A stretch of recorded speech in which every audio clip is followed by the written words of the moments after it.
Kadang satu perjalanan kecil mampu mengubah cara kita melihat masa depan. Itulah perjalanan Cangkir Labura di Jakarta dan Bekasi. Di Hotel Bidakara, Bank Indonesia mempertemukan kami dengan para pelaku UMKM dari seluruh provinsi. Di sana kami belajar satu hal penting, bertumbuh bukan soal besar atau kecilnya usaha, tetapi keberanian untuk membuka diri. Setiap materi, setiap diskusi, setiap kalimat menjadi percikan yang menyalakan tekad kami untuk naik kelas. Halo, selamat pagi. Assalamualaikum warahmatullahi wabarakatuh. Hari ini kita menghadiri acara Capacity Building oleh Bank Indonesia. Nah, ini acaranya sudah mau mulai. Ayo kita ikutin ke sana. Ya, jadi sekarang kita sudah dapat seat di sini. Sebentar lagi acaranya dimulai. Ini belum mulai, masih foto-foto. Kita tunggu aja ya. Ikuti terus. Seluruh peserta adalah anggota IKRA tahun 2020 dan 2021. Jadi sekarang kita mau foto bersama di depan dulu ya. Yuk. Separuhnya boleh diletakkan. Perjalanan berlanjut ke Bekasi, ke Sekolah Seniman Pangan Jafara Kultur. Di tempat ini kami melihat bahwa sebuah produk bukan hanya dibuat, tetapi diciptakan dengan hati, filosofi, dan penghormatan pada bahan lokal.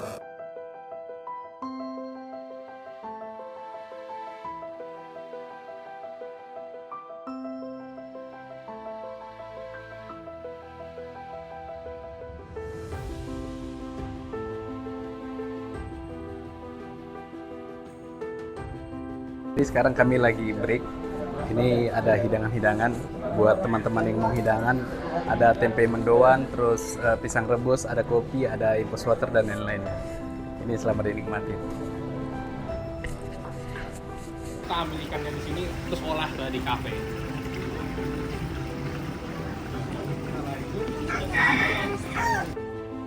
Kami melihat bagaimana kreativitas diolah, bagaimana bahan lokal dimuliakan, dan bagaimana sebuah brand bisa lahir dari filosofi yang dalam. Para mentor berbicara bukan dengan teori, tetapi dengan pengalaman panjang tentang keberanian, kegagalan, dan kejayaan. Dari mereka kami belajar bahwa menjadi besar bukanlah tujuan, tetapi perjalanan yang harus dijalani dengan ketulusan. Di titik ini kami sadar, sirup Cangkir Labura bukan sekedar rasa, tetapi cerita tentang tanah kami, tentang orang-orang yang bekerja dalam diam, tentang harapan yang dibawa dari Labura untuk Indonesia. Dari Bidakara sampai Bekasi, dari kelas pelatihan hingga ruang kreatif para seniman pangan, perjalanan ini mengajarkan satu hal. UMKM tidak akan pernah berkembang bila berhenti belajar, dan tidak akan pernah kalah bila terus bergerak.